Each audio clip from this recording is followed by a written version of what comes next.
Classificação indicativa. Livre para todos os públicos.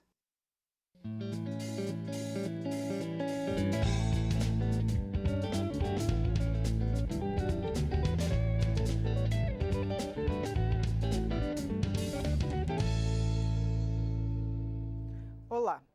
A reforma da Previdência já está em andamento na Câmara dos Deputados, mas o governo ainda não obteve consenso para aprovar o texto original. Alguns parlamentares são favoráveis à reforma, mas discordam de vários itens, como a definição de idade mínima para trabalhadores da iniciativa privada, o valor do BPC, a aposentadoria rural e a redução de benefícios, como as pensões. E nesta edição do Palavra Aberta, nós vamos conversar sobre os principais pontos da PEC com um dos coordenadores da Frente Parlamentar em Defesa da Previdência Social. Ele também é advogado previdenciário, o deputado Rodrigo Coelho, do PSB de Santa Catarina. E o programa tem uma produção da TV e da Rádio Câmara. Bem-vindo, deputado Rodrigo. Obrigado, Regina, que nos assiste. Prazer enorme estar aqui. Eu queria que o senhor, com essa experiência de uns 15 anos como advogado previdenciário, avaliasse para a gente essa proposta que o governo trouxe. Perfeito, né? Eu vejo como necessária, né, uma reforma da Previdência, assim como acontece, né, em vários países do mundo, a cada 5 ou 10 anos, né, porque a população acaba envelhecendo, né, e tendo menos pessoas contribuindo, que funcionam em regra geral os regimes de repartição, que é os que estão na ativa, contribuem para quem está na inatividade, né? E as pessoas acabam envelhecendo e tendo menos pessoas contribuindo, é natural que se faça uma reforma à Previdência. Mas a atual reforma proposta, ela é muito dura, né? Ela prejudica muito e vai acabar aprofundando ainda mais a desigualdade social, né, entre as pessoas, em especial nos municípios mais pequenos, né, e nos locais mais simples, como no Nordeste, por exemplo, do país. E vejo como principais pontos, né, dessa questão o próprio BPC, e o próprio aposentadoria rural, né? O BPC reduz a idade, mas reduz também o valor do benefício para R$400 a partir dos 60 anos, né? E a partir dos 70 só um salário mínimo, além de impor requisitos mais duros para a própria pessoa com deficiência ou na idade, como ter um imóvel no máximo até a faixa 1 do Minha Casa Minha Vida, que é R$98 mil. E às vezes a pessoa herda um imóvel, né? Ou mesmo compra um imóvel lá atrás, depois acaba valorizando pelo asfalto ou crescer o bairro, acaba ficando de fora desse benefício assistencial, que também é possível acumular, um casal, por exemplo, a esposa e o marido acumular.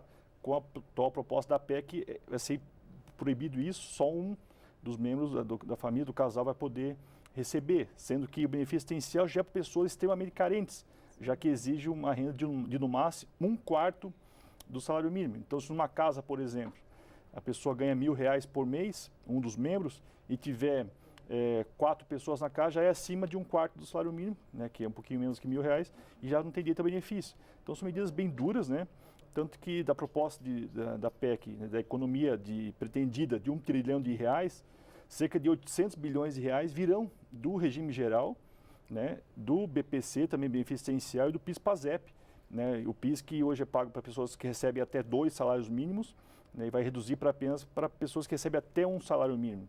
Ou seja, mais de 20 milhões de pessoas deixarão de receber esse abono, né, que é um valor de um salário mínimo uma vez por ano. E no regime geral, que é quem paga o INSS, grande parte das pessoas, a média salarial é de R$1.500, ou seja, um pouco menos de um salário e meio. Então não são pessoas que têm privilégios, muito pelo contrário, né? Então mexer nessas pessoas, como falei, vai agravar ainda mais, né, a desigualdade, e muitos não conseguirão, né, atingir os requisitos para se aposentar, e vai desmotivar, inclusive, pessoas a pagar o INSS. Já que vai ter um benefício assistencial, por que eu vou pagar, né, se eu não vou ter direito a benefício? Até queria que o senhor explicasse para a gente, porque está previsto o regime de capitalização. E o senhor explicou que hoje é o regime de repartição. Se as pessoas que começarem a trabalhar agora passarem para o regime de capitalização, que ainda não está esclarecido exatamente como vai ser, e as que estão se aposentando agora, como é que vai ser, quem que vai custear essa aposentadoria? Essa é a questão mais delicada da proposta, por isso que o ministro Paulo Guedes fez questão de dizer que não quer recuar em nenhum ponto da reforma e pretende essa economia de R$1 trilhão, que é o dinheiro necessário para fazer essa transição, né? Tanto que o nosso regime seria um regime nocional, é uma palavra nova no dicionário, vamos dizer assim, que poucos conheciam, né? Que vai conciliar as duas por um certo período de tempo. Quem está aposentado e quem vai entrar no regime de capitalização, que seriam para os novos, né? Por exemplo, tipo uma poupança individual, né? E sendo que teria que ter essa economia para pagar os benefícios aí dos atuais aposentados, que ficarão mais 20, 30, 40 ou 50 anos aposentados, dependendo da idade da pessoa. Então, por isso tem que ter essa economia. Tanto que se não tiver a proposta total, né, e foram recuados vários pedidos do benefício da PEC, certamente o governo vai ter que abandonar a ideia, né, como o próprio Paulo Guedes falou isso na CCJ, abandonar a ideia da capitalização, né, até porque os exemplos que foram feitos no Brasil, mundo afora, né, todo mundo fala do Chile, mas o nosso exemplo foi copiado, segundo eles, pela Suécia, mas dos 30 países, isso é bacana, porque a OIT fez um estudo em 30 países e foi feita a reforma da Previdência e todas elas foi implantada a capitalização.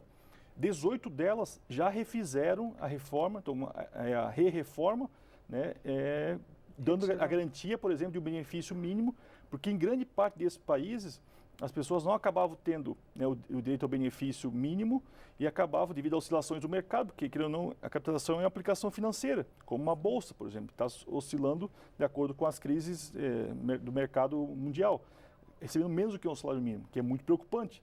Então, em 2008, por exemplo, o Chile fez a re-reforma e hoje várias pessoas estão recebendo o auxílio do governo porque a reforma feita 30 anos atrás no Chile não deu certo. Sim. Agora, deputada, eu queria um outro item que o senhor comentasse também, porque o governo enviou em separada a reforma para os militares, com até um plano de carreira para os militares. Isso pode prejudicar a tramitação da reforma geral aqui? Eu penso que sim, porque não foi bem recebida. E por que não? Porque da economia de R$1 trilhão, os militares vão contribuir com apenas 1% dessa economia. Né? Ou seja, têm um gasto maior também na Previdência. Exatamente. Né? O déficit per capita dos militares, ano, dá mais de R$150 mil, sendo que do regime geral não chega a R$10 mil per capita, né? Segundo o déficit da Previdência.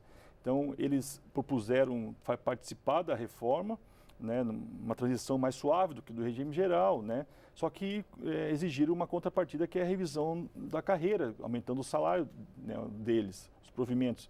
Isso vai gerar uma economia de 90 bilhões, mas vai gerar um gasto de 80 bilhões. Na soma vai economizar apenas 10 bilhões em 10 anos, ou seja, 1 bilhão por ano.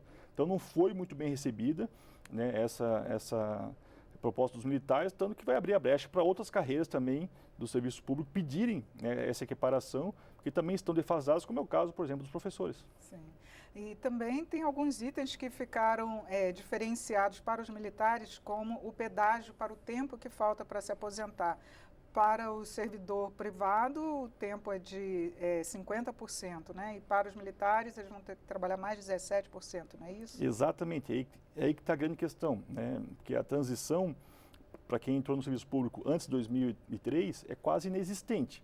Né? Não tem, né? Nem tem previsão para essa transição. Né? E para os demais, né, e tanto o servidor como o regime geral, é 50% para quem falta 2 anos para se aposentar. Então, se falta 2 anos para se aposentar, a pessoa tem que trabalhar mais 3 anos. Regime geral é servidor público.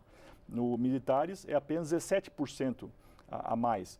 Né? Então, isso é complicado, né, porque é uma transição difícil, em especial para quem, vamos pegar o exemplo de um militar, né, que tem uma estabilidade na carreira, né, dificilmente ele é excluído do serviço, enquanto que no regime geral, por exemplo, várias pessoas na idade de 50 anos, né, que às vezes têm 30 anos de contribuição, mas não tem, de falta uns 5 anos, entra no pedágio normal, que vai entrar na idade, que é a regra definitiva, né, na fórmula 86 ou 96, que vai aumentando a cada ano, e que vai obrigar ela, às vezes, a trabalhar. Eu peguei um caso nessa semana de uma pessoa que faltavam 3 anos para se aposentar, e com a reforma, se for aprovado o atual texto, vai faltar 12 anos para se aposentar, ou seja, 9 anos a mais. Então isso é muito duro, né? E peguei um caso de uma servidora pública, que faltavam 9 meses, também ia faltar mais 12 anos. Então não há programação, não é uma transição suave, e a proposta anterior do ex-presidente Temer, a transição era feita em até 21 anos, então ficava mais suave. E essa, inclusive, vai ser uma das emendas que nós vamos propor para fazer uma transição mais suave, talvez próximo à dos militares. Tá, e só para concluir, eu queria que o senhor dissesse, existe algum ponto nessa proposta que é passível de ser aprovada, que encontraria consenso? Eu penso que as alterações no BPC, né, e no rural, o próprio governo e a base aliada já chegou à conclusão de que deve ser alterada. Qual será o ponto exatamente não se sabe. O rural, por exemplo, da mulher aumentou de 55 para 60 anos e a carência mínima de 15 para 20 anos. Então é uma exigência muito grande, assim como na aposentadoria por idade. Baixou o valor em 0,5%, as pessoas pagavam 8%, né, sobre o salário mínimo, baixou para 7,5%. Só que aumentou 5 anos ao final, né, então vai dar uma diferença de mais ou menos R$ 4.000 a mais que ela vai ter que pagar. Então tirou de um lado, mas colocou do outro. Então esses são pontos que a princípio teriam um certo, né, consenso entre os deputados para ter essa alteração no texto. Tem também uma mudança interessante, que é acabar com a aposentadoria especial dos políticos, né? Isso é pacífico, é tranquilo ser aprovada, e também uma restrição aos chamados devedores contumazes, que são aqueles que ficam rolando a dívida com o INSS, entrando nos refis, nos refinanciamentos, né? Então, para ter uma punição maior a eles e restringindo o parcelamento em até no máximo 60 meses, ou seja, 5 anos. Então, isso vai evitar, inclusive, que essa dívida de 500 bilhões de pessoas que der para a Previdência, ela seja melhor cobrada, né, pelos auditores fiscais e pela Procuradoria da Fazenda. Deputado, muito obrigada por seus esclarecimentos aqui no programa. Eu agradeço. Obrigado. Eu conversei sobre a reforma da Previdência com o deputado Rodrigo Coelho, que é do PSB de Santa Catarina. Você pode assistir esta e outras edições no site câmara.leg.br/palavra aberta. Eu sou Regina Assunção, agradeço a sua audiência. Até a próxima.